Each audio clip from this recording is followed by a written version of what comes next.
Creativity. Oh my god. On July 15th, 1997, a fashion mogul is killed as he tries to open the gate to his Miami mansion. The man, Gianni Versace. This is his story.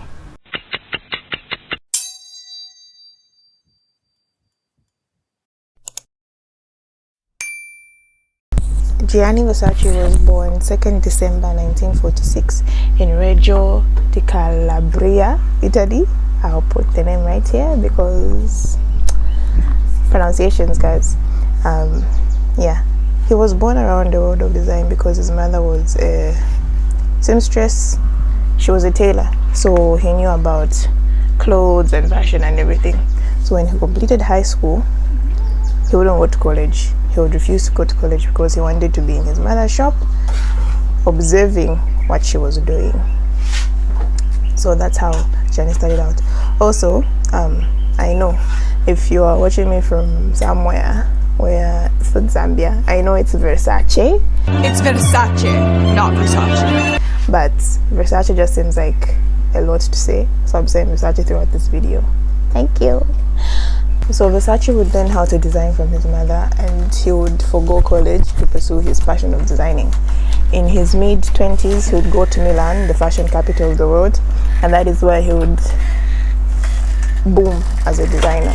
He had his first show at the Permanente on March 28th, 1978. Versace would become so popular in his styles and design, he would ignite a rivalry with Giorgio Armani. And so the saying in Milan went, Armani dresses the wife, Versace dresses the mistress. So Versace would become so popular, he would earn himself some 6 figures in Milan. Versace was known for his sultry, fun designs.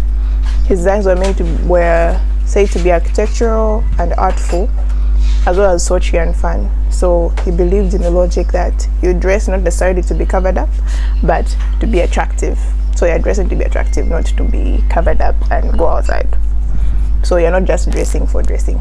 You're not dressing for fun. You're dressing to seem attractive. So as Versace would grow older, Versace would be the pioneer of what is today called the supermodel. His muses for the house of Versace would include Naomi Campbell, Linda Evangelista, Roger Sarifa, Cindy Crawford, among others, like the OG supermodels, 5'10" plus stallions. Those girls, those would be his muses, and then the whole idea of a supermodel would be born. No, would be cemented. It was already born, but it would be cemented.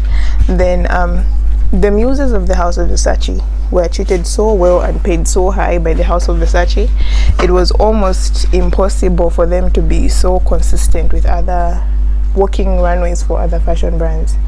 So like, if you wonder why, for example, Naomi Campbell, you'd see very few of her appearances in the Victoria's Secret show, because we know Victoria's Secret show is a big show, but you'd see very little appearances of her in the Victoria's Secret show. Is because she was paid so much by the house of Versace. Most other fashion brands couldn't afford her, and the colors of the house of Versace would be the main colors. The most prominent colors of the house of Versace would be black and gold, with the Medusa symbol making a lot of reappearances, or being inspiration for Medusa, being a lot of inspiration for their designs. So they haven't let go of the Medusa thing even now, because in the recent collection they are what is called the Medusa boots. They're like really nice, fun platform boots. In today's era, the muses of the house of Versace include Kendall Jenner, Bella Hadid, Gigi Hadid, Kaya Gerber, Victoria Sereti, Sarah Choi, Adota Ketch, and Anoki. Those are the most popular models hired to work for the house of Versace for the females. I don't know about the males.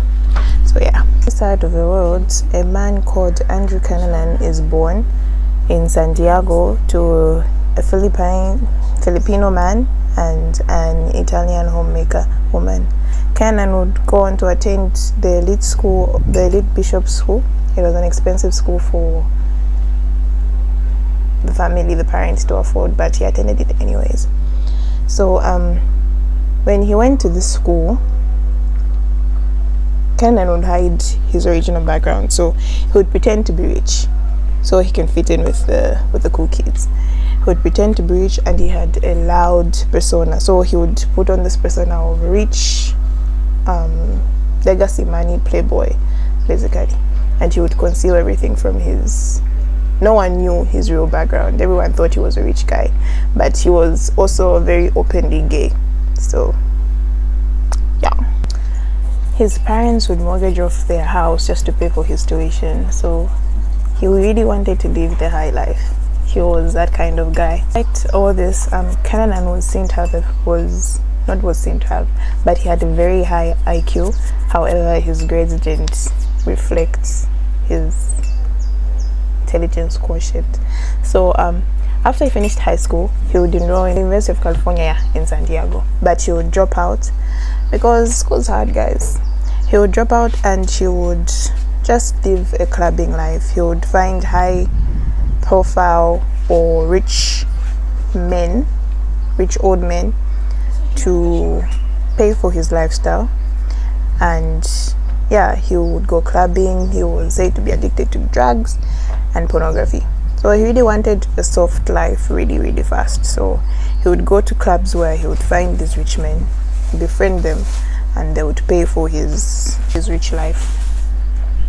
In 1996, a wealthy older boyfriend of Kenanan's cut him off because he was tired of his shenanigans. So he cut him off, and this would make Kenanan would spiral out of control. So he would book a one-way ticket to Minneapolis, where he said he went to take care of some business. The business would be David Trail, a veteran golfer, and Kenan would go to his house and kill him. After killing him, it is said that he took his .40 caliber weapon and went to Chicago. In Chicago, Jeff Trail. In Chicago, he would go to David Madsen's house. That's where he would go. And in David Madsen's house, he would attack David Madsen and kill him with the .40 caliber weapon he stole from Jeff Trail's house. And then, after killing him, he would go to the kitchen and make himself a ham sandwich for a job well done. Apparently, when the reports came back, it was found that the body had signs of torture. So Andrew tortured and killed David Madsen. After killing him, having a sandwich, he went to his car, went to his room, got some car keys, stole his car, and drove off. So when he was driving, the police had found David Madsen's body. So when he was driving, the radio would go off, and you would hear about stolen car, David Madsen dead, and the police obviously linking the murderer to the thief. So when he heard that, he ripped out the radio, drove to a cemetery, and dumped the car there because obviously he needed a new car, otherwise they would catch him.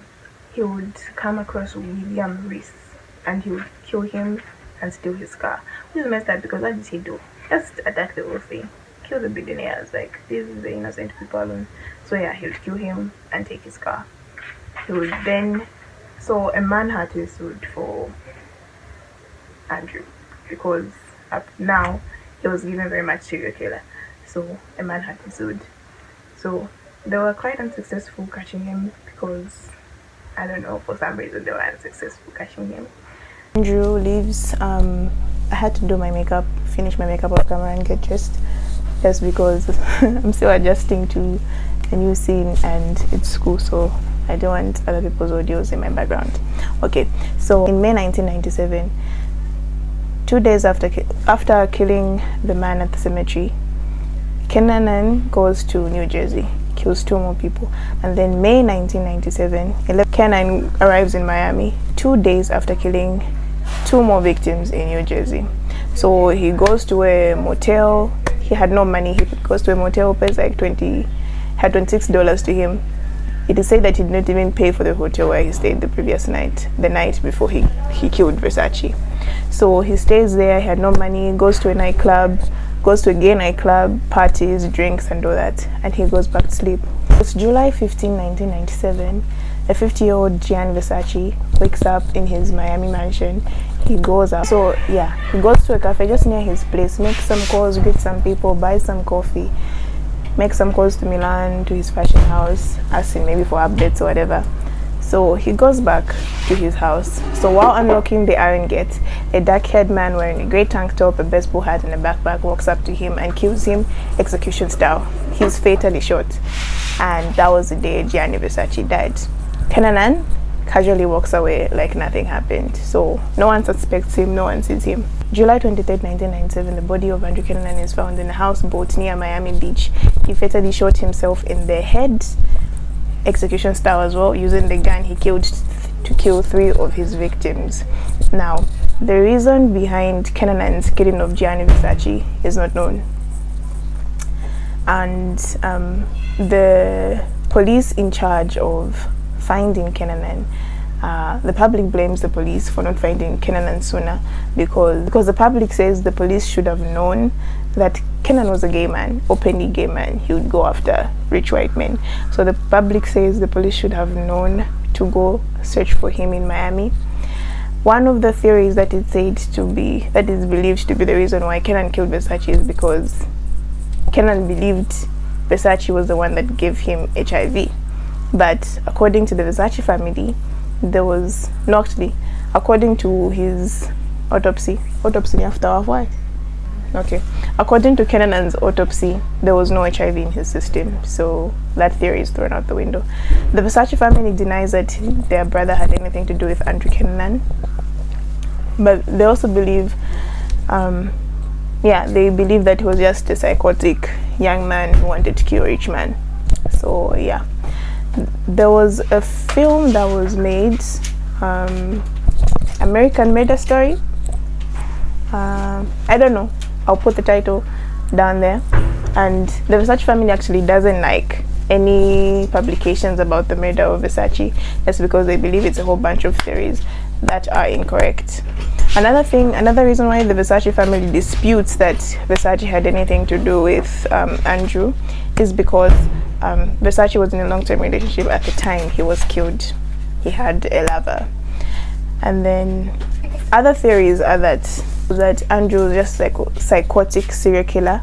It is said that in his family, I think his mom was the one that had like a mental disorder. So it is believed that he inherited that mental disorder and was just coming for rich men who lived the life he wanted to live. According to an article I read, Andrew died. He was like a fashion lover, fashion shani, but he did not actively live that life. He wasn't a model, he wasn't a designer, but he died next to a pile of magazines, one of the magazines being Vogue. Today, the Versace Maison is run by his sister Donatella and his brother Santo. Santo and Donatella run Versace, with Donatella being the creative, being the designer. So yeah, there's the recent Versace collection has been out, and today the face of the recent Versace collection is Dua Lipa. So yeah, I figured I'd do this video before the Met Gala. The Met Gala is next week, if I'm not mistaken. So if you see your faves wearing Versace, know the history behind the Versace. So this is the end of the video. Tell me what you think in the comments. Did you like the video? Suggest another video I should do next, although I kind of already know, but tell me another video I should do, not next but in the near future. And like, comment, subscribe, you know the jazz. Turn on post notifications for next time I do a Wicked Wednesday episode. And also check out Saturday's vlog. I'm sure I'll put it up this week, so set your reminders. Saturday's vlog. I'm in school, so you want to see that. So I'll see you guys next time. Bye. That's the first time I'm doing this kind of intro, so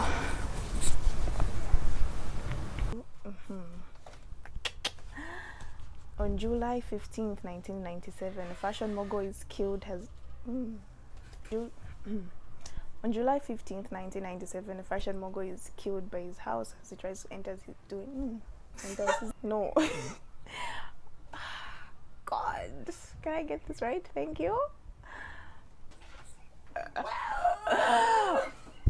Whoa! Girl. Can we see eye to eye?